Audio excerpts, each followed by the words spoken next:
trabajos ha sido cambiar los 4 pilares que aguantan el pórtico, que es posterior, añadido al templo original. Estos pilares, en los pórticos, pues muchas de las vigas estaban podridas, entonces cambiaremos por otras vigas y se sustentarán sobre estas bases para que la humedad les afecte menos y no se vuelvan a pudrir.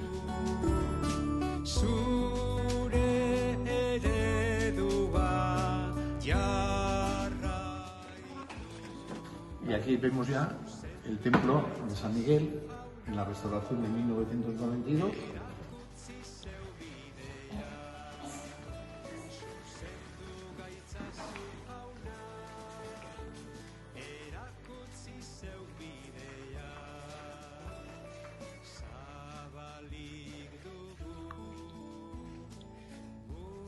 Si quieres conocer más detalles de esta iglesia singular, el sábado 2 de octubre a las 7 de la tarde, Jesús Muñiz Petralanda nos acompañará en la visita guiada.